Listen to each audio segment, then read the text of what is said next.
Ya, kalau nggak seniman, preman. Hah? Lah Anda ini apa? Masuk kategori yang mana? Ya sehabisnya Asmaul Husna itu. Asmaul Husna kan 99. 90. Oke. Oh, ya sebanyak itu harinya. Jangan memusyrikan, jangan mengkafirkan, jangan mengatakan itu nggak ada. Karena kamu datang belakangan. Kamu nggak pernah bertanggung jawab pada survivalnya mereka sebelum kamu datang. Jadi agama juga jangan sombong dong. Makam Wali Songo ya, bersiara ke makam Wali Songo. Ya. Itu kalau pakai logika saya nggak tahu. Anda jalan kaki, pakai kendaraan atau apa, harusnya 3 bulan. Ya. Tapi baru 3 hari Anda pulang dan Anda menyatakan Anda sudah bersiara ke Wali Songo. Saya angkat itu panser. Ada yang bilang Anda angkat dengan tangan kiri aja panser itu. Nah itu yang saya Untuk angkat. digeser supaya apa? Nggak tahu arahnya meriamnya itu mengarah kemana. Saya bisa cerita nggak apa yang terjadi? Jadi gini, Bang Andi. Dulu waktu Gus Dur mau dijatuhkan. Air itu sinarnya itu ada di tengah laut. Laut. Iya. Dan dengan ombak sebesar itu dan laut sedalam itu, Anda bisa mengambil sampai ke titik di mana ada sinar itu. Bagaimana nalar kita bisa? Jadi dia bukan personifikasi apa, kita personal, ada sosoknya. Seorang raja. Kalau seorang raja aja kan, katakanlah ya, biasa aja kita. Banyak raja-raja yang kita jadikan lagu. Apa konteksnya dengan agama Nah misalnya? Joko Tingkir itu punya anak Pangeran Benowo. Pangeran Benowo inilah yang menurunkan ulama-ulama di Tanah Jawa, terutama di Termasuk Nusantara. Gus Dur. Termasuk Gus Dur. Anda ini bergaul juga dengan musisi-musisi ya. Saya lihat ada hari di mana Anda bermain musik bersama Iwan Fals misalnya. Fa innaka ghafiruh lambil azimi. Berkaitan dengan ngambil air di tengah laut tadi, banyak orang kemudian bilang, wah, Gus Muwafiq ini bisa berjalan di atas air. Ya. Kemudian ada bisa mengangkat panser ya, mobil panser ketika Gus Dur mau dilengsarkan dulu dengan hanya menggunakan tangan kiri. Nah, cerita-cerita ini banyak. Nanti saya mau konfirmasi, Ya. apakah ini sebagaimana cerita itu atau ini hoax.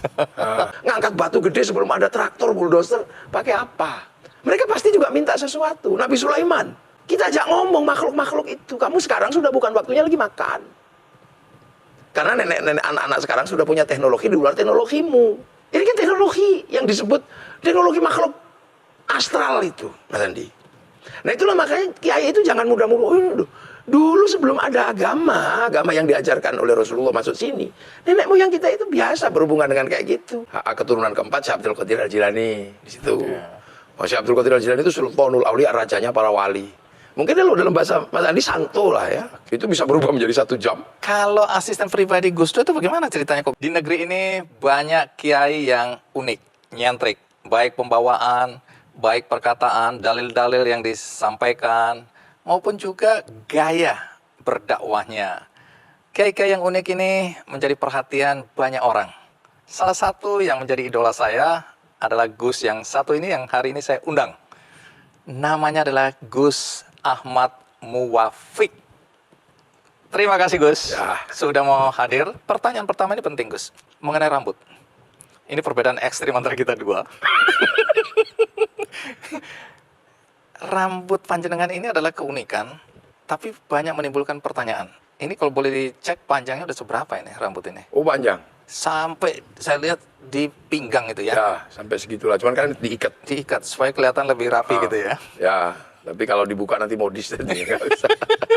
Tapi Gus, kalau rambut model gini kan cuma 2 sebenarnya. Ya, kalau nggak seniman, preman. Ya. Lah Anda ini apa? Masuk kategori yang mana? Ya terserah Mas Andi aja. Saya didatangkan ke sini sebagai preman apa sebagai seniman? Sebagai ulama tentu aja, sebagai kiai dan sekaligus Gus ya. Ya. Tapi boleh tahu nggak, ini udah berapa lama nggak dipotong rambutnya? Baru setengah bulan yang lalu. Waktu naik haji? Oh naik haji saya potong. Tapi kan nggak panjang. Lah potongnya berapa senti? Ya syarat tahalul kan cuma beberapa helai aja kita potong bawahnya itu. Oke. Jadi nggak usah Tapi panjang. pada dasarnya nggak pernah dipotong? Jadi Pada dulu, saat apa dipotong begitu ya? dulu biasanya ibu saya yang motong. Ibu. Atau nggak istri. Kenapa begitu? Karena dulu kalau dipotong tuh demam. Oh, jadi ini bukan alasan gaya-gayaan, tapi memang ada. Dulu pokoknya setiap potong langsung demam. Oke. Ha-ha. Ini dari kecil ini? Iya. Jadi saya itu kayak trauma kalau dipotong mesti demam habis itu. Jadi harus ibu yang motong? Ya karena yang bisa narik rambut saya ibu. Karena kalau nggak lari saya. Jadi Oke. ya jadi Kalau dipotong, misalnya waktu kecil ya sering dipotong, cuman kalau dipotong terus habis itu greges, Demam. demam. Oh, jadi trauma lah. Kalau bisa nggak usah Mungkin ya, karena dulu kan waktu kecil kan pakai pisau dikerok-kerok. Oh, Ya, jadi terus lama-lama ya dibiarin aja deh. Jadi dulu problemnya waktu itu demam aja. oke. Jadi itu alasan utama sebenarnya. Ya, terus akhirnya kan juga nggak boros kan kalau orang rambutnya panjang.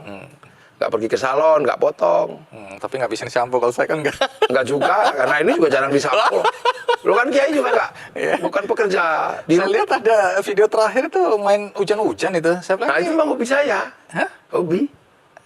Ini kan anak-anak biasanya senang kalau ada hujan, kita main Nah, hujan. semua anak saya dan saya, hobi saya hujan-hujan. Ada makna atau cuma senang aja?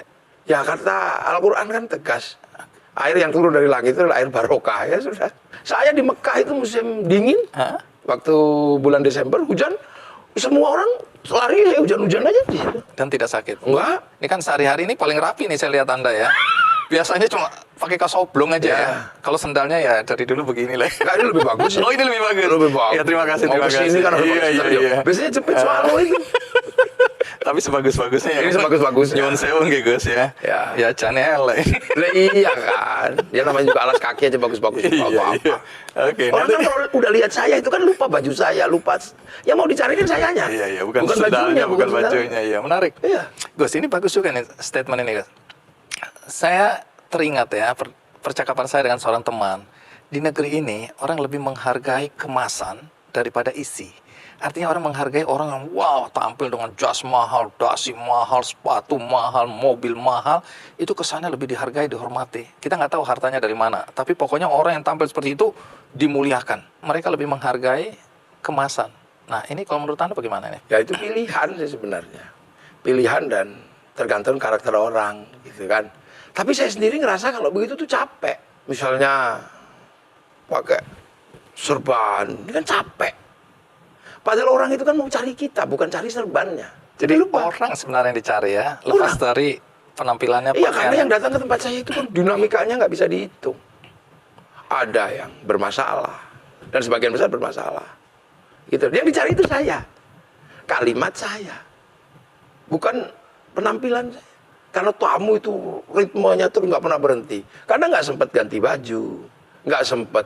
Kadang ya cuma ngantuk sebentar ada tamu lagi, sudah terus gitu. Per hari itu ratusan tamu dengan berbagai persoalannya. Jadi umumnya tamu Anda ini siapa? Ya nggak tahu macam-macam. Wah sekali-sekali lah Mas Andi ke rumah itu tungguin selama 1 minggu. Ush. Kayak dulu ada orang dari Amerika, sama pertanyaan sama Mas Andi. Dia live in di tempat saya sampai hampir 2 minggu. Oke. Ketika dia penelitian agama di Indonesia, Iya. bagi dia orang-orang yang mampu menjelaskan agama dengan pengikut banyak itu adalah orang yang normal diikuti orang. Ketika dia punya performan, jubahan, ya performernya itu wajar lah orang ikut. Dia juga bertanya, orang dari Boston, ini nanya, ini ada orang yang potongannya itu sudah nggak potongan jubahan, nggak apa, tapi kok diikuti orang. Nah, karena dia punya mungkin penelitian tentang ketuhanannya itu mungkin versi dia. Jangan-jangan orang ini mampu menunjukkan Tuhan. Datang sama. Maka dia selama 2 minggu ya, 2 minggu tinggal di ini. situ ya. Lihat tamu dia pusing. Dia bingung lihat tamu itu. Dia cari tempat registrasinya.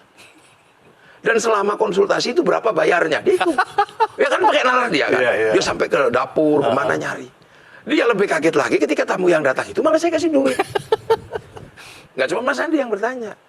Ini orang ini bentuknya nggak performernya ini, tapi kok orang bisa diajak ngaji beberapa jam.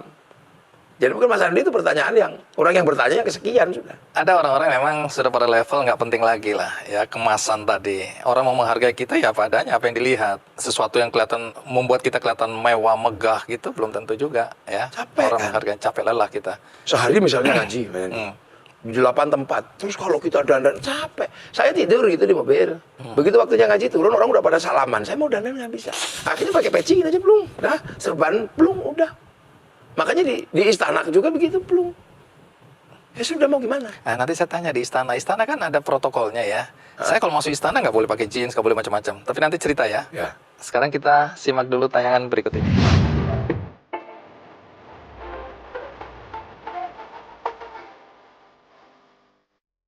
Kiai Haji Ahmad Muwafiq, yang akrab dipanggil Gus Muwafiq atau Cak Afik, adalah seorang ulama dan tokoh Nahdlatul Ulama. Saat ini Gus Muwafiq menetap dan mengasuh pondok pesantren di Sleman, Yogyakarta. Gus Muwafiq dikenal sebagai kiai dengan pemahaman sejarah yang mendalam, baik sejarah dunia maupun Nusantara. Berbicara mengenai Kiai Haji Ahmad Muwafiq, kita bisa berbicara banyak. Dalam artian beliau bisa dikatakan sebagai tokoh agama, itu jelas. Yang kedua, budayawan, juga sejarawan. Mengenai dedikasi beliau sudah tidak bisa diragukan lagi. Beliau sosok ulama yang karismatik. Gus Muwafiq menimba ilmu di sejumlah pondok pesantren. Setamat sekolah dasar, Gus Muwafiq melanjutkan pendidikan menengahnya di Pondok Pesantren Bungah, Gresik. Kemudian, melanjutkan pendidikan aliyah di Pondok Pesantren Bahrul Ulum, Jombang. Tahun 1994, Gus Muwafiq melanjutkan pendidikan ke Institut Agama Islam Negeri IAIN Sunan Kalijaga, Yogyakarta. Dalam dakwahnya, ulama yang pernah menjadi asisten presiden keempat, Abdurrahman Wahid ini, sering membahas isu-isu terbaru dan memberikan penjelasan yang mudah diterima. Ampun ngantos, manuk gladik cucuke biru. Bar dilantik terus turu. Selain tatap muka, Gus Muwafiq juga memanfaatkan media sosial sebagai media dakwahnya. Yang bisa ditampung. Mainnya jauh.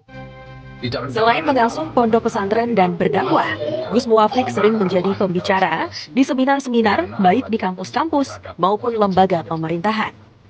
Gus Muwafiq juga dikenal sebagai penulis buku. Salah satu karyanya berjudul Islam Rahmatan Lil Alamin.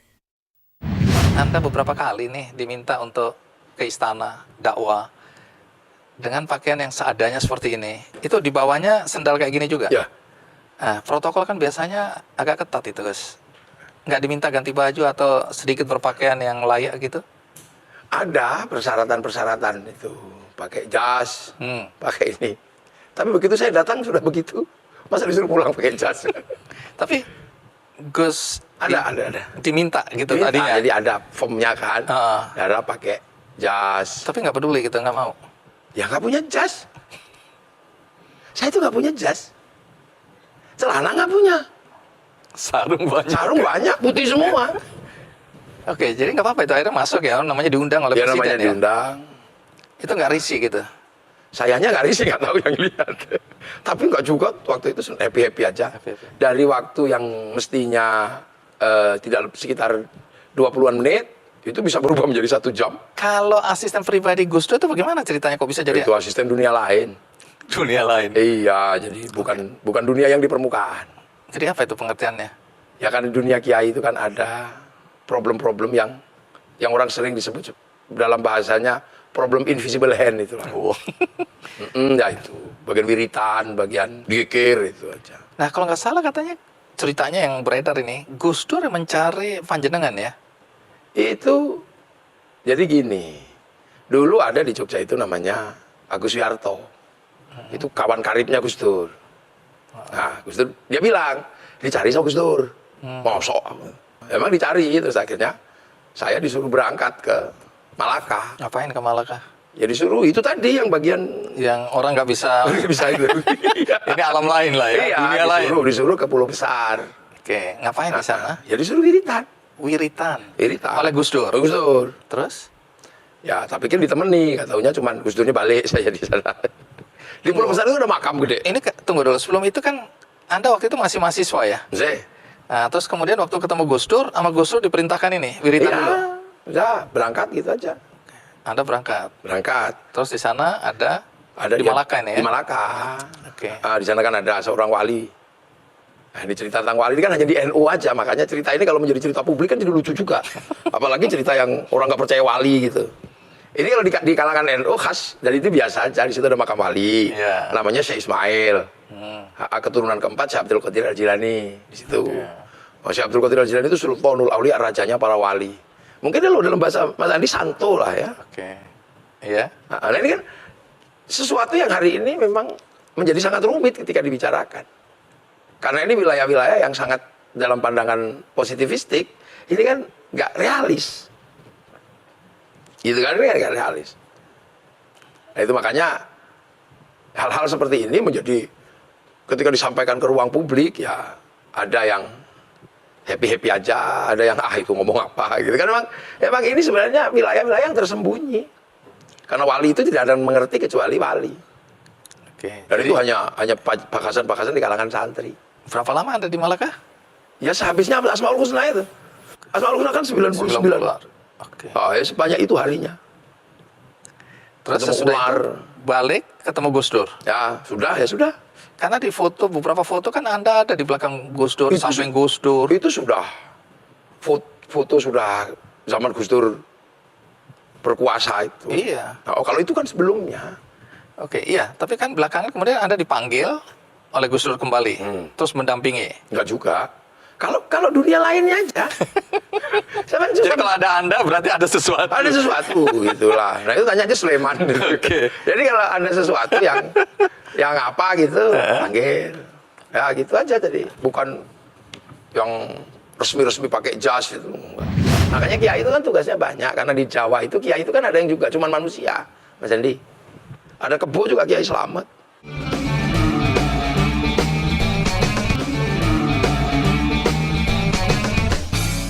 Sesajen ini kan dulu sempat muncul di media sosial viral ketika ada yang menendang sesajen, dianggap syirik lah, musyrik lah, saya nggak tahu pengertiannya, tapi ada orang yang keberatan dengan sesajen-sesajen seperti ini. Kemudian soal pawang hujan, sama dilihat syirik. Nah, tapi panjenengan kan bilang nggak ada masalah itu sebenarnya, ya. Nah, bagaimana pandangan Anda sebagai seorang kiai, sebagai seorang muslim, ya, sebagai pendakwah, ustadz, gus, melihat soal sesajen aja dulu. Sesajen ini ada yang pro dan kontra. Kalau Anda sendiri? Jadi sesajen itu sesungguhnya kan persembahan. Ya kan? Nah, ini dulu. Nenek moyang kita itu ada beberapa jalan survival. Seperti nyangkul. Nyangkul capek. Akhirnya pelihara sapi. Sapi kan harus dikasih makan. Sekarang traktor. Traktor kan harus dikasih bahan bakar. Nah, dunia ini selain manusia yang kelihatan dan makhluk yang nampak, kan banyak sekali makhluk-makhluk yang tidak nampak. Nah, di zaman itu sistem survivalnya banyak berhubungan dengan makhluk-makhluk di luar manusia. Kan eranya masih era seperti itu, era survival. Nah, itu sebenarnya tanggung jawab kiai untuk memutus mata rantai itu. Maka kiai harus memahami dunia itu. Dulu nenek moyang kita bagaimana yang ditembak Belanda nggak mempan. Bagaimana kemudian ada yang tahu-tahu suruh ngambilin kelapa, tapi bukan manusia. Nah, makhluk-makhluk ini kan juga harus dikasih makan dulunya. Nah, kita ini dikasih tanggung jawab. Kita ajak ngomong makhluk-makhluk itu, kamu sekarang sudah bukan waktunya lagi makan. Karena nenek-nenek anak-anak sekarang sudah punya teknologi di luar teknologimu. Ini kan teknologi yang disebut teknologi makhluk astral itu, Mas Andi. Nah itulah makanya kiai itu jangan mudah-mudah. Dulu sebelum ada agama yang diajarkan oleh Rasulullah masuk sini, nenek moyang kita itu biasa berhubungan dengan kayak gitu. Ngangkat batu gede sebelum ada traktor, bulldozer, pakai apa? Mereka pasti juga minta sesuatu. Nabi Sulaiman, iya kan kelasnya Nabi, bangun istana Salomon itu gede-gede, pakai makhluk seperti itu. Berhubung Nabi, dia nggak minta jatah, nggak minta upah. Tapi tempat kita yang orang biasa, makhluk begitu minta upah. Dalam bentuk sesajen itu. Dalam bentuk sesajen itu awalnya. Nah, tugas kiai menego sebenarnya. Jangan memusyrikan, jangan mengkafirkan. Jangan mengatakan itu nggak ada. Karena kamu datang belakangan. Kamu nggak pernah bertanggung jawab pada survivalnya mereka sebelum kamu datang. Jadi agama juga jangan sombong dong. Jangan angkuh. Kan gitu. Ini kan baru datang. Peradabannya sudah ada. Tiba-tiba langsung sapu bersih, nggak bisa begitu. Nenek moyang kita sebelum agama itu datang, survivalnya seperti itu. Maka ada di dalam tradisi pesantren, mempelajari ilmu-ilmu untuk memutus mata rantai itu. Agar apa? Agar dia berhenti, berubah menjadi manusia yang tidak lagi tergantung dengan yang seperti itu. Ini kan fase. Jadi itu alasan Anda untuk bisa memahami kalau ada orang masih memberikan sesajen-sesajen itu. Oke, jadi melihatnya nggak bisa dari satu perspektif aja itu agama gitu Nah, ya. itulah tugasnya ulama, tugasnya kiai. Jadi ibaratnya momong manusia itu dohiron wa batinan, dari yang kelihatan dan yang nggak kelihatan. Apakah itu pula termasuk yang membuat Anda juga waktu itu seakan-akan ya bisa memahami ketika ribut-ribut soal pawang. Pawang. Karena di motor GP itu, Ya. nah, itu kan ribut. Ada Mbak Rara, pawang, supaya nggak hujan ya. Nah, kan orang banyak bilang, wah ini nggak bisa ini. Ya syirik lah, musyrik lah, macam-macam tanggapan negatif ya dari perspektif agama. Nah, tapi kan Anda salah satu yang mengatakan nggak ada masalah sebenarnya ini. Nah, apakah itu alasan yang sama? Ya, air hujan itu misalnya kan bisa turun ketika ada air. Tapi ketika tidak ada air, bisa dibikin air hujan pakai teknologi. Artinya ini kan sesuatu yang sederhana saja. Jadi manusia bisa mengatur bagaimana hujan itu turun karena dia air. Air itu molekulnya bisa dipahami oleh manusia. Jadi ketika manusia bisa memahami molekul air, dia bisa bikin. Makanya ada apa yang bawa pesawat itu. Nah, dulu nenek moyang kita lebih efektif. Bahwa ada molekul-molekul dan partikel-partikel yang bisa tabrakan. Nah, itulah berdoa kan. Hanya masalahnya ketika motor GP di tidak ada kiai yang datang, udah deh biar saya aja yang berdoa, biar gak hujan, kan gak ada yang begitu. Akhirnya panitianya nyarinya yang pawang hujan. Coba tiba-tiba kalau ada ustadznya yang datang, ya sudah, kamu ini. Itu kan sama dengan mengatakan, ada orang mengatakan bank haram. Tapi ustadz yang mengatakan ketika yang utang bank itu datang ke tempat ustadz, ya udah daripada banknya haram, udah kamu aja yang saya utangi, kan jadi juga. Nah, itu problem, dan itu di tengah masyarakat kita. Itu masih ada. Jadi yang kayak gitu mesti dipahami, dan itulah makanya itu tugas kiai. Makanya kiai itu kan tugasnya banyak, karena di Jawa itu kiai itu kan ada yang juga cuman manusia, Mas Andi. Ada kebo juga kiai selamat. Iya kan? Ada tombak kiai pleret. Jadi makanya multidimensi ini disematkan kepada seorang ulama yang dalam bahasa Jawa disebut kiai agar bisa mewakili mata rantai ini seperti apa. Mata rantainya tombak kiai pleret, mata rantainya tombak kebu kiai selamat, mata rantainya kiai haji. Kan gitu. Nah, simpulnya akhirnya kan ada pada ulama. Nah, jadi ulama makanya oleh para orang tua dulu, para wali disebut kiai itu agar bisa memahami arus masyarakat yang berada di kiai selamat, arus masyarakat yang ada di kiai pleret. Makanya tidak disebut ustadz, ya begitu. Makanya tempatnya langgar. Karena di situ punya dinamika apa saja agar umat bisa masuk berada di situ. Kalau musola hanya tempat sholat. Makanya kiai itu langgar. Muridnya ya macam-macam. Kalau tilmidun, muridun, itu hanya belajar agama. Tapi kalau santri, itu ya isinya ada yang sambat, nggak punya uang, ada yang problemnya. Makanya namanya sudah kiai. Makanya karena kiai dulu dipakein jubah. Tapi karena ustadz dipakein jubah, begitu kiai, jubahnya dipotong, kan? Baju syar'i dipotong, potongannya jadi sarun ini. Dulu di Jawa nggak punya huruf ain, punyanya mogo potongo, maka sarun jadi sarung. Loh, kan orang tidak boleh, ini lebur bersama masyarakatnya. Maka sebutannya kiai.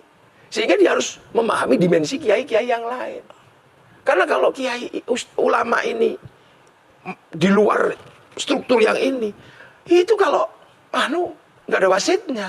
Karena selalu mengatasnamakan Tuhan. Makanya oleh para orang-orang, oleh nenek moyang kita diturunkan, kamu itu kiai. Sebagai manusia kamu kiai haji, seorang ulama. Tapi kamu harus bisa memahami mata rantainya kiai pleret, kiai guntur madu yang gamelan. Makanya jangan heran kalau kiai itu dinamikanya insya Allah. Dan nggak jarang orang tahan menjadi kiai. Oke. Sampai di sini dulu, Gus. Nanti kita akan lanjutkan berkaitan dengan ngambil air di tengah laut tadi. Banyak orang kemudian bilang, wah, Gus Muwafiq ini bisa berjalan di atas air. Ya. Kemudian ada bisa mengangkat panser ya, mobil panser ketika Gus Dur mau dilengsarkan dulu dengan hanya menggunakan tangan kiri. Nah, cerita-cerita ini banyak.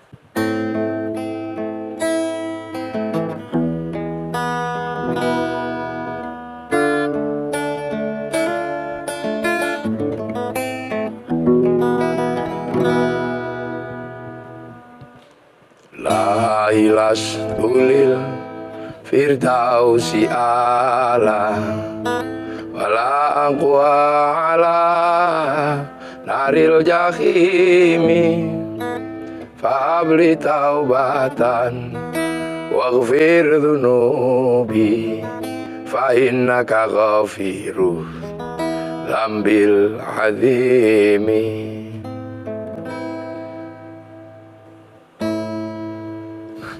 Cukup kan? Tepuk tangan. Kurang banyak Jane. Jadi itu lagu judulnya apa dan maknanya apa, Gus? Jadi itu curhatan Abu Nawas sebenarnya. Oke. Jadi ya Tuhan, aku ini bukan ahli surga, tapi kalau kau masukkan ke neraka aku jelas gak kuat. Maka ya sudah, ampunilah dosaku, karena kan kau yang maha mengampuni dosa. Itu Abu Nawas. Abu Nawas. Iya. Itu yang terkenal. Oke, Gus. Lepas dari makna yang Anda ingin sampaikan melalui lagu tadi ya, kan sebagian orang menganggap bahwa musik itu haram, alat musik itu haram. Jadi soal haram bermain musik dan musik sendiri itu haram, bagaimana pemahaman Anda ini? Kalau saya sih sederhana aja ya, bahwa musik itu kan sebenarnya lahir dari suara. Gitu kan, dari suara sebenarnya. Nah, suara di alam ini kan banyak sekali. Masa orang mau ngumpulin semua suara, telinganya entah kemana gitu kan. Akhirnya oleh para seniman mungkin atau siapa dulu, dan bukan juga seniman, bunyi itu dikumpulkan dalam satu ritme yang bisa dimainkan. Ngumpulin bunyi, yang bikin bunyi itu Allah, cuma dikumpulin aja. Maka bunyi tergantung mau dipakai apa. Bunyi yang haram itu kan cuma satu, bunyi sendok di meja makan, tetangganya lapar, nah itu bunyi yang haram. Bunyi-bunyi ini, oh sholawatan pakai terbang, gitu. Nah kalau yang sering disampaikan itu kan bahwa Rasulullah mengharamkan musik, gitu ya, musik yang melupakan orang kepada Sang Pencipta. Sekarang saya nanya Mas Andi, nyaman nggak dengan suara tadi? Menyenangkan. Lah ya sudah. Nyaman. Bagi yang nggak nyaman ya sudah, biarin, nggak dipikirin juga. Tapi jadi pemahaman Anda bahwa Islam ini membolehkan musik. Yang penting umatnya seneng gitu. Para habaib terbang di India pakai tabla, sama aja sebenarnya. Kayaknya kok jadi ribet gitu lah. Membicarakan musik dengan kerangka halal haram. Baik. Nah, soal musik ini menarik juga karena Anda ini bergaul juga dengan musisi-musisi ya. Saya lihat ada hari di mana Anda bermain musik bersama Iwan Fals misalnya. Itu di mana dan lagi ngapain itu? Di rumah Bang Iwan. Oh. Ya nengok kan, lama nggak ketemu, terus COVID sama-sama sehat apa enggak. Jadi Anda yang main ke rumahnya Iwan Fals? Ya, Terus sama Bang main Anto musik? Baret. Iya, Anto Baret ya. Sama-sama kangen Dulu semua. dipakai Anto Baret. Ya kan, ada Bang Anto. Terus mungkin ya rindu juga, ya udah deh, main-main bareng-bareng. Main musik. Main musik. Jadi Anda berteman juga dengan seniman-seniman musik ya? Ya lah ya kan, kayak mereka ini kan orang-orang baik. Jadi ada cerita gitu Apa kan. itu? Kenapa saya main gitar itu? Jadi dulu waktu saya nyantri di Gresik, itu kalau hari Jumat kan libur. Nah naik truk gitu, tak kemana gitu. Nah yang sering itu ke Tambak Sari di Surabaya itu. Iya. Lihat main bola. Lihat bola. Satu ketika itu kita ke sana kok pintunya ditutup semua. Terus ada suara wah. Apa ini? Begitu bisa masuk, main musik. Saya melihat gitar listrik pertama kali di situ tuh. Kok bisa bunyi itu, kenapa? Kalau ini sering yang bolong gini kan, pengamen gitu. Sering. Tapi yang itu, kok bisa bunyi cuma digini-gini itu. Nah, besok kalau sudah tidak dimarahi ketika main gitar, saya akan beli itu kan. Nah itu. Nah waktu itu kan masih belum boleh kan. Karena anak santri masih ngaji. Nah itu tadi begitu saya kuliah di IAIN, Jogja. Nah mulai deh. Oh bisa ternyata. Sobek-sobek di sini pertama. Nah itu dari situ terus. Ini belajar sendiri ya? Atau ada yang ngajarin? Ada. Temen gitu? Temen gitu lah dari tongkrong-tongkrong kunci A, B, C, D. Saya masih ingat lagu pertama yang diajarkan itu. Apa itu? Awal dari cinta. Gitu kan punya A. Oh, lompat ke A. Awal dari cinta. Ini tanpa Bahagia. Jadi gitu. Itu lagu pertama kali yang saya bisa. Sama lagu Tuhan. Pokoknya kuncinya yang nggak aneh-aneh. Nggak pakai kunci berdiri. Oke, itu Tapi saya juga nggak bisa. Nggak bisa baca not itu nggak bisa. Waktu di istana dulu, ini isu yang muncul ke permukaan. Waktu di istana dulu kan ada penyanyi cilik kok, Farel ya. Ya. Disuruh nyanyi, tapi dia nyanyi apa? Ojo dibanding-banding kayak gitu kan. Wah, semua heboh. Kemudian kan diminta nyanyi ulang lagi, satu lagu lagi, satu lagi. Terus ada yang usul lagunya itu Joko Tingkir ngombe dawet.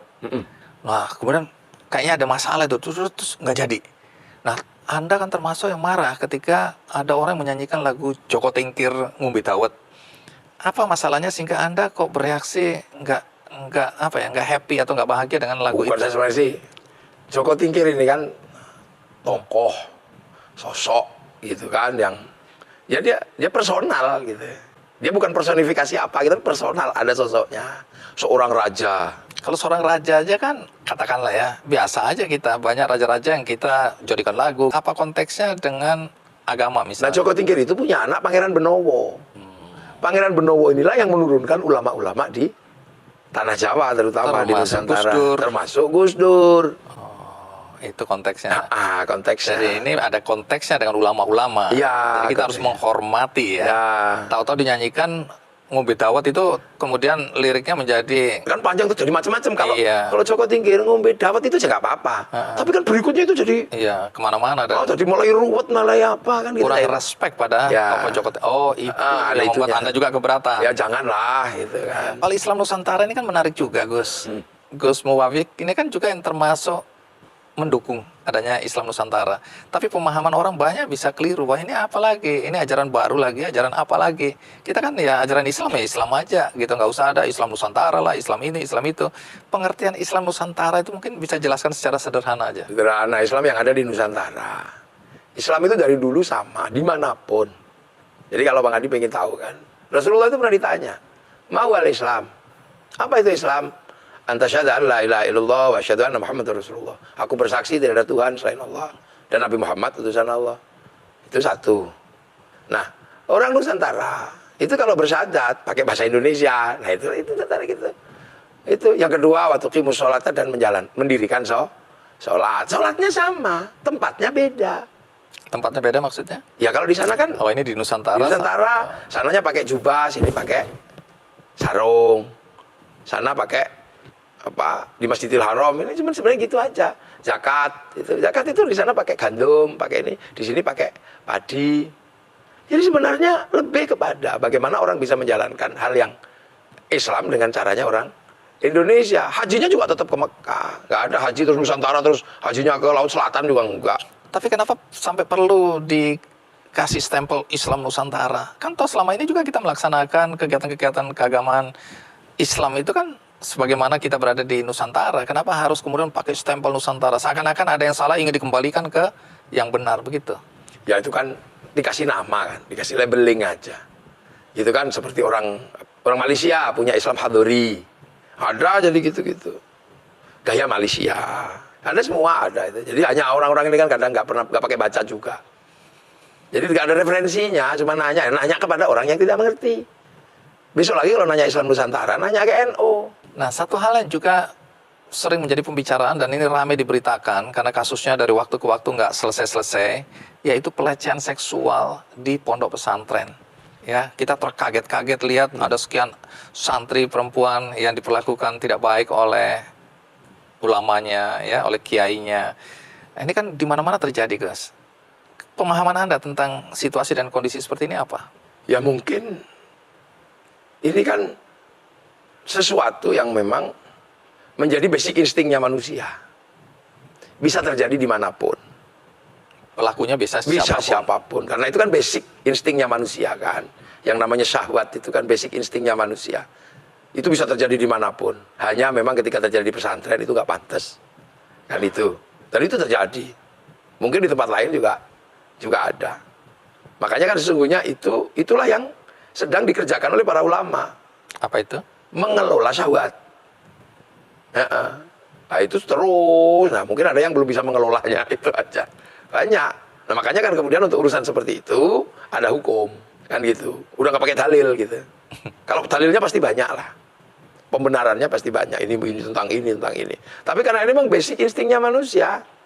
Mabuk, judi, syahwat. Ini problem yang kayaknya sebelum dunia ini kiamat nggak akan selesai.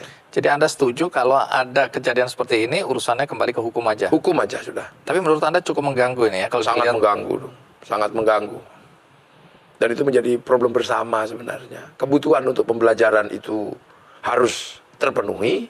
Tapi kekhawatiran orang tua untuk menitipkan anaknya di pondok juga harus bisa terjembatani. Dan itu kan bukan pekerjaan kecil. Itu pekerjaan gede, dan nggak main-main. Gitu. Kalau dalam konteks ribut-ribut Al Zaitun, ini ada ajaran sesat, ya, kemudian dipersoalkan juga dari mana dan seterusnya. Tapi kalau Anda melihat kasus Al Zaitun, pembelajaran apa yang bisa kita jadikan pembelajaran dari kasus ini? Ya sebenarnya kalau kasus Al Zaitun itu kan sudah memang dari lama kan. Dari waktu ke waktu. Ya karena ada syuting aja sebenarnya. Iya. Udah lama. Pak Panji Gumilang itu memang begitu itu. Jadi kalau sekarang kemudian dengan bukti digital bisa dibawa ke ranah hukum, ya bisa aja sebenarnya, karena memang dari dulu ya, orang Islam terus kemudian menggunakan salamnya Yahudi gitu ya. Ya itu kalau di pesantren kan aneh. Tapi kalau di luar pesantren kan biasa aja, shalom gitu kan. Tapi kalau dalam pesantren ya, Jadi apa yang bisa kita pelajari dari kasus Al Zaitun ini? ya hati-hati aja mondokin anak kan gitu. Baik dari pemberitaan di media cetak maupun di video-video yang beredar sekarang, itu kan sering membawakan pesan tentang nasionalisme, kebangsaan, ya, kerukunan, pluralisme, penghargaan pada perbedaan dan seterusnya. Tapi kan belakangan ini menjelang tahun politik ini kan mulai ada nih yang membentur-benturkan agama. Kemudian ada antara kelompok suku. Nah, menghadapi tahun politik ke depan ini, apa yang Anda jadi perhatian Anda berkaitan dengan kemungkinan konflik-konflik yang memanfaatkan agama sebagai jualan di dalam kontestasi politik ini? Itu sebenarnya kan kita menghadapi sesuatu yang nggak bisa dihindari. Namanya juga pengen menang, gitu. Pengen duluan. Itu tidak harus di pilpres. Mau masuk stadion sepak bola aja sudah sama-sama punya tiket aja ribut duluan. Ya kan? Mau masuk masjid aja kadang duluan. Jadi itu sebenarnya bawaan manusiawi. Gitu. Jadi kalau ada pilpres kok rame, ya dari dulu memang pilkades saja rame. Jangan-jangan sama kayak orang bertanya, kenapa Jakarta macet? Ya karena ada duitnya. Coba kalau nggak ada duitnya, sepi. Apalagi politik kita ini sekarang adalah demokrasi prosedural. Demokrasi prosedural ini kan yang penting terwakili kan. Proses mendapatkan keterwakilan itu cuma ada dua. Kalau punya teman ngajak teman. Kalau nggak punya teman beli. Ini kan akhirnya jadi pasar kan. Antara manusia, kebutuhan, dan ini jadi satu. Ini demand and supply lah ya, ada permintaan ya. Demand and supply itu. Nah, tapi konteksnya kemudian sampai harus menjual agama. Ya murah kan. Jadi kalau bisa dagangan itu kan beli tapi murah. Nah, pengalamannya selalu begitu, bahwa kalau sudah berbicara tentang agama, itu kan jadi enteng kan, pembiayaannya akan jadi lebih ringan. Karena orang membiayai dirinya sendiri kan, apalagi kalau sudah dianggap ini jihad gitu. Karena wajah itu fisabilillah bi amwalim, dengan harta keluarlah duitnya. Jadi nggak perlu beli, malah dibiayai atas nama itu. Makanya kadang kita juga mesti hati-hati. Karena nanti itu kan bunyinya pasti bahwa ini adalah bagian dari jihad agama. Nah itu jadi murah, jadi ringan. Terutama bagi bohir-bohir politik itu kan jadi enteng. Jadi sebenarnya kan tahu sama tahu lah. Dalam hal seperti kalau Bang Andi tanya ke saya nanya ke siapa? Kan yang tanya lebih paham daripada yang ditanya dalam urusan seperti ini.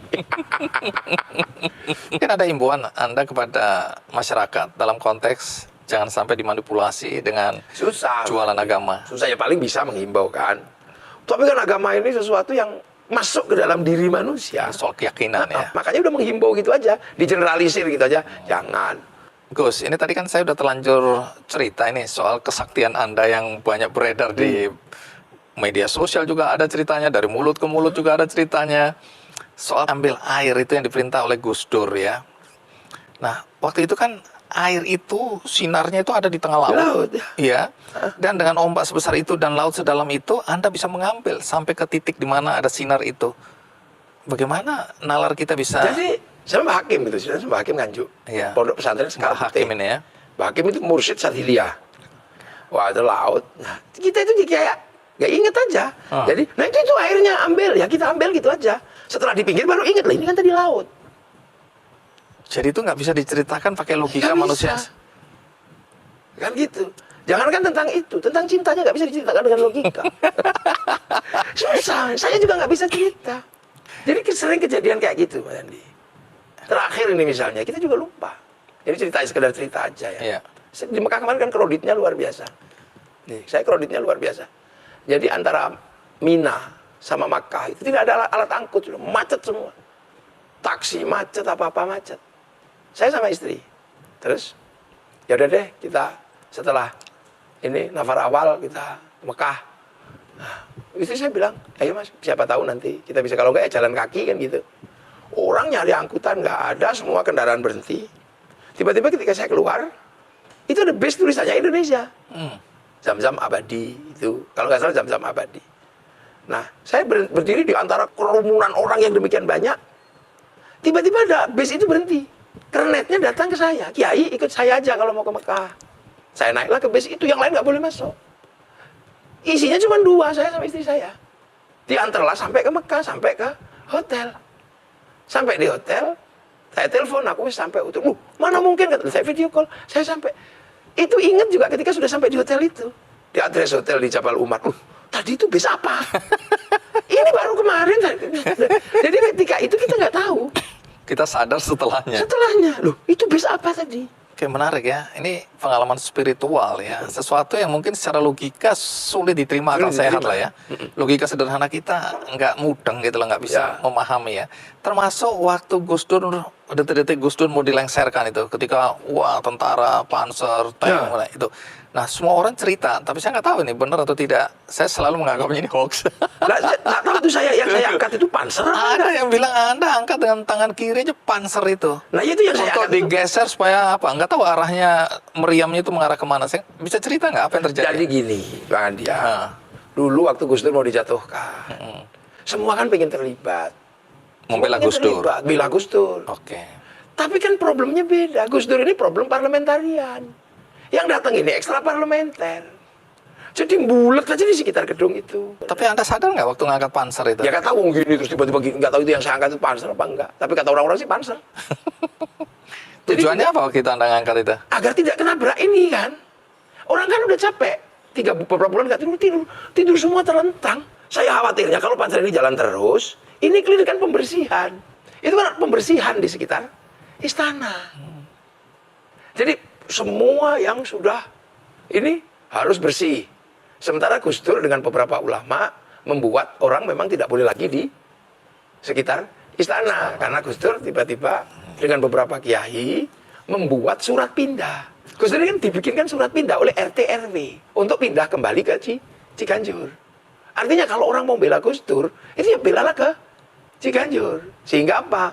Sehingga tidak terjadi keributan di istana. Karena Gus Dur sudah bukan presiden, sudah warga Ciganjur. Tapi kan orang nggak bisa terima, Bang Andi. Nah orang nggak terima ini nggak ngerti mau apa. Pokoknya taunya Gus Dur harus tetap jadi presiden.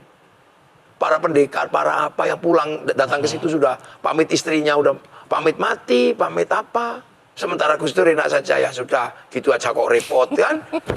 Ini tadi yang di luar ini kan banyak pas orang-orang yang sudah bahwa yang namanya bela kiainya masuk surga gitu itu udah tidur. Nah di saat pembersihan itulah mungkin itu. Anda menghindari orang kegilas atau orang celaka gara-gara panser. Jadi kesedihan kita tentang jatuhnya Gus Dur itu sudah lebih berat daripada mengingat sesuatu di luar itu. Jadi orang yang sedih, semua itu nangis semua. Jadi hari-hari yang jadi sedihnya luar biasa. Jadi kesedihan, tapi bahwa itu tidak terjadi pertumpahan darah itu sudah luar biasa karena Gus Dur bikin surat pindah. Jadi secara fikih akhirnya kalau mau membela Gus Dur haram kalau di istana karena Gus Dur sudah pindah ke Ciganjur. Dalam wawancara saya dengan Gus Dur hari-hari itu memang dia cerita, artinya dia bilang kalau dia nggak mencegah waktu itu pertumpahan darah luar biasa. Karena yang dari berbagai pelosok terutama Jawa Timur mau datang semua itu. Baik, ada satu lagi cerita yang berkaitan dengan ya mau dibilang mistik, mau dibilang kesaktian, mau dibilang apapun juga sesuatu yang secara logis susah diterima akal sehat. Ketika Anda pamit dari pondok pesantren Anda mau ke makam Wali Songo ya bersiarah ke makam Wali Songo. Itu kalau pakai logika saya nggak tahu Anda jalan kaki pakai kendaraan atau apa harusnya 3 bulan. Tapi baru 3 hari Anda pulang dan Anda menyatakan Anda sudah bersiarah ke Wali Songo. Itu bagaimana menjelaskannya? Jadi kan ada santri-santri itu kan cari ijazah kan dulu. Bagaimana kemudian karena selalu dibilang santri itu kalau tirakat gitu. Kalau tirakat pilihannya jadinya 3. Kalau nggak alim itu ya kaya. Gitu. Kalau nggak kaya pasti hidupnya bermanfaat untuk orang banyak, yang penting Riyadhah. Saya carilah itu, katanya ziarah Wali Songo jalan kaki.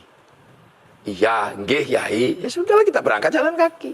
Tapi namanya usia segitu kan, terus di tengah jalan itu ke kiri ke Ngampel. Jadi kan ke Ngampel dulu. Di Ngampel. Nah, setelah itu capek kan. Perjalanan dari Gresik ke Ngampel itu berapa hari sambil jalan kaki. Saya kan pengen mau naik bis. Naik ke kondektur. Kondekturnya bilang, apa kalau lo mempilingi? Hah? Nah, orang minta naik bis aja mestinya kan. Akhirnya ini nggak masuk akal. Aku sampai takut saya. Akhirnya sudah nggak naik bis. Jaro. Terus ke beberapa wali. Mau naik bis. Dimarahi lagi, dibuang ke got saya. Itu pelajaran saya waktu itu. Akhirnya ya mau nggak mau jalan kaki. Anda ingat persis? Ingat sebenarnya? itu lama, capek, lelah, putus asa. Ternyata itu cuma 3 hari. Nah itu katanya ketika sampai kembali ke pondok. Iya. Kembali ke pondok. Loh, 3 hari kemana kok? 3 hari gimana? Loh, mungkin nggak ada itu 3 hari. Gitu. Tapi biasa aja lama-lama. Masa sih? Masa? Tapi bener 3 hari. Ketika saya masuk sekolah, 3 hari absen. Jadi kalau pakai logika nggak mungkin Anda Nggak mungkin. sampai Dan ke disuruh makam Wali ngulangi Songo. juga nggak mau. Itu tidak kemudian di situ bisa terbang gitu ya enggak. Ya capek ya. Dimaki-maki orang. Ya normal aja, lelah, putus asa. Makanya kalau misalnya, wah itu berarti perjalanan spiritual, ulangi lagi nggak mau. Dan nggak bisa Ya mungkin ya. bisa, capek. Kenapa sih orang Indonesia disebut rakyat? Dan itu sederhana aja, kenapa disebut rakyat? Rakyat itu bahasanya Nabi. Jadi kalau kaum muslimin mayoritas di Indonesia harus memahami itu. Kita kembali ke dunia nyata dulu. Ya. Dunia nyata ketika Anda juga dimarahin lah beberapa orang yang keberatan. Dimarahin ya, tanda kutip ya. Orang yang keberatan ketika Anda tampil di sebuah film ya. Judulnya My Flag, Merah Putih versus Radikalisme. My Flag itu bendera ya, merah putihku melawan radikalisme.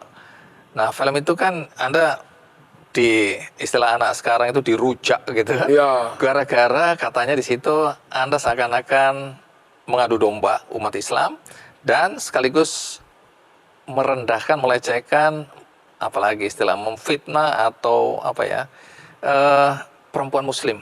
Karena ada pertarungan yang antara 2 wanita, ada yang menggunakan cadar dan ada yang tidak dan seterusnya. Pertama itu film dibuat untuk apa ya? Siapa yang membuat? Jadi kalau Bang Andi pengen nanya, sampai hari ini saya juga gak pernah lihat itu filmnya. Hah? Ya, Kenapa begitu? yang orang tahu bilang, Gus ada ribut-ribut, lumrah lah begini gitu aja. Saya itu belum pernah lihat itu filmnya. Tapi kan Anda dibully, Anda dirujak, Anda dimarahin, Anda bahkan dianggap mengadu domba begitu? Saya itu, jadi dulu waktu kan di PBNU. Iya. Di PBNU itu ada namanya Pak Imam Pituduh. Pak Imam Pituduh ini datang ke rumah, Gus, syuting yuk. Nah, saya kan duduk ngaji. Saya lagi ngaji gitu di syuting. Rangkaian berikutnya kan saya nggak tahu. Jadi tidak diceritakan dulu, Gus. Ini kita akan bikin film ini, Gus akan berperan begini, nanti ada adegan begitu begini. Enggak ada. Mana berani dia ngatur kiai. Oh, jadi Anda sama sekali tidak tahu. Ya ngaji gitu aja. Anda ngaji karena banyak sekali pandangan Anda yang Anda sampaikan melalui ngaji itu yang berkaitan dengan memang kebangsaan, Ya. kebinekaan. Tapi Anda nggak tahu bahwa itu kemudian diisi dengan adegan-adegan lain. Nggak tahu. Tapi saya kalau sudah urusannya PBNU, saya tahu pasti maunya bagus. Gitu Baik, aja. tujuannya baik. Pasti tujuannya baik. Karena ini anak-anak- kesannya kalau dari judulnya My Flag Merah Putih versus Radikalisme ini kan berkaitan dengan ribut-ribut, ada kecenderungan bahwa kalau kita lihat dari hasil polling atau surveinya atau risetnya Wahid Foundation, Setara, itu kan anak-anak muda sekarang sudah banyak yang kemudian pandangannya, sikapnya radikal gitu ya, pertumbuhannya signifikan. Mungkin konteksnya itu ya untuk bagaimana mengembalikan rasa nasionalisme kita dan mengurangi pemikiran-pemikiran radikal mungkin. Iya, itu kan narasi besar yang kenapa saya nggak pernah mempersoalkan gitu loh. Kalau paling dibully gitu aja. Karena apa? Ini kan manusia ini dengan hidup dalam konteks ruang terbuka seperti ini. Terbukanya informasi, terbukanya apa saja ini kan memungkinkan orang-orang betul menduplikasi. Karena itu menduplikasi. Karena mengidentifikasi dirinya kan susah sekarang. Paling mudah untuk menduplikasi. Satu contoh misalnya agak sedikit melebar ya, Bang Andi. Bangsa kita ini kan pernah menghadapi tekanan yang luar biasa. Tahun 48, ketika Hitler jatuh. Apakah kita akan ikut Soviet atau ikut Amerika? Karena pecah kongsi. Kemudian Bung Karno di tengah. Tapi kan kita masih punya orang-orang yang berpikir tentang bangsa ini tetap menjadi Indonesia. Nah sekarang kan anak-anak kita ini kan kemampuannya duplikasi. Begitu merasa bahwa demokrasi Indonesia ini kurang pas, dia mengambil duplikasi Ikhwanul Muslimin. Yang sebenarnya di sana sudah jadi produk gagal.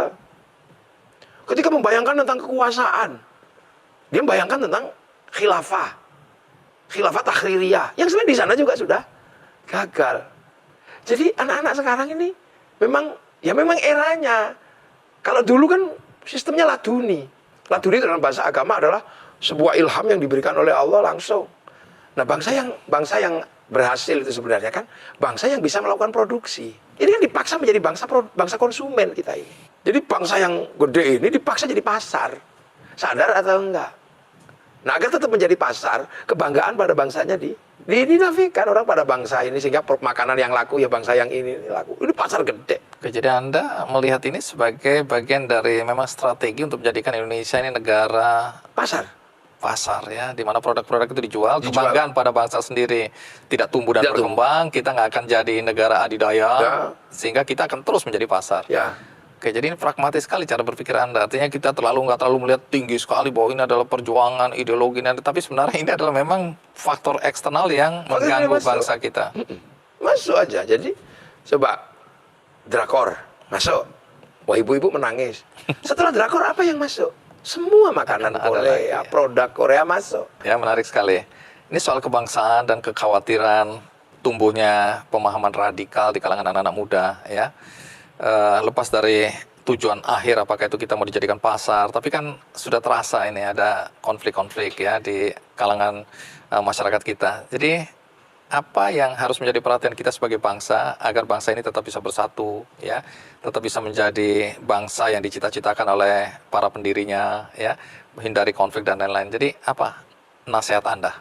Jadi kembali ke sesuatu yang sudah dicanangkan oleh para pendiri bangsa. Misalnya hal yang paling sederhana. Kenapa sih orang Indonesia disebut rakyat? Jadi itu sederhana aja, kenapa disebut rakyat? Rakyat itu bahasanya Nabi. Jadi kalau kaum muslimin mayoritas di Indonesia harus memahami itu. Itu sederhana, rakyat. Rakyat itu bahasa Nabi, kullukum ra'in wa kullukum mas'ulun an ra'iyati. Kalian adalah para pemimpin yang harus hidup saling bertanggung jawab antara yang pimpin dan yang dipimpin. Perbedaan apapun, jadilah manusia yang saling bertanggung jawab. Dalam bahasa Nabi itu namanya ra'iyah. Berbeda suku, bangsa, agama, tapi hiduplah bersama saling bertanggung jawab. Ra'iyah itu yang jadi rakyat. Itu aja paling sederhana. Nah itu kita ingatkan kembali. Seiring waktu, kesadaran untuk secara bersama-sama ini juga gede kok. Gede banget di Indonesia ini sudah mulai TikTok berbicara tentang hidup bersama. Ini udah mulai para tokoh-tokoh agama sudah mulai banyak berbicara.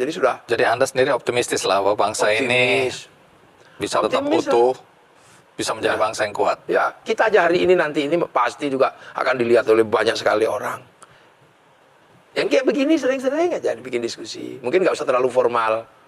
Ini kan formal banget ini kan. Maksudnya jangan terlalu formal itu supaya Anda bisa pakai kaos. Oke Gus, terima kasih banyak Gus. Ya. Jadi kita banyak belajar hari ini ya tentang berbagai hal ya, masalah agama, masalah nilai, masalah kebangsaan. Jadi terima kasih Anda mau hadir di acara Kick Andy. Ya. Mudah-mudahan banyak orang yang menonton ini juga mendapat pencerahan ya. Amin. Setuju nggak setuju itu soal lain, tapi bagaimanapun juga Anda sudah memberikan ya tausiah untuk kita semua. Dan untuk itu saya ucapkan terima kasih banyak. Ya, terima kasih Ya. Kita ajak ngomong makhluk-makhluk itu. Kamu sekarang sudah bukan waktunya lagi makan. Karena nenek-nenek anak-anak sekarang sudah punya teknologi di luar teknologimu. Ini kan teknologi yang disebut teknologi makhluk astral itu, Mas Andi. Nah itulah makanya kiai itu jangan mudah-mudah. Dulu sebelum ada agama yang diajarkan oleh Rasulullah masuk sini, nenek moyang kita itu biasa berhubungan dengan kayak gitu. Ngangkat batu gede sebelum ada traktor, bulldozer, pakai apa? Mereka pasti juga minta sesuatu. Nabi Sulaiman, iya kan kelasnya Nabi, bangun Istana Salomon itu gede-gede, pakai makhluk seperti itu. Berhubung Nabi, dia nggak minta jatah, nggak minta upah. Tapi tempat kita yang orang biasa, makhluk begitu minta upah. Dalam bentuk sesajen itu. Dalam bentuk sesajen itu awalnya. Nah, tugas kiai menego sebenarnya. Jangan memusyrikan, jangan mengkafirkan. Jangan mengatakan itu nggak ada. Karena kamu datang belakangan. Kamu nggak pernah bertanggung jawab pada survivalnya mereka sebelum kamu datang.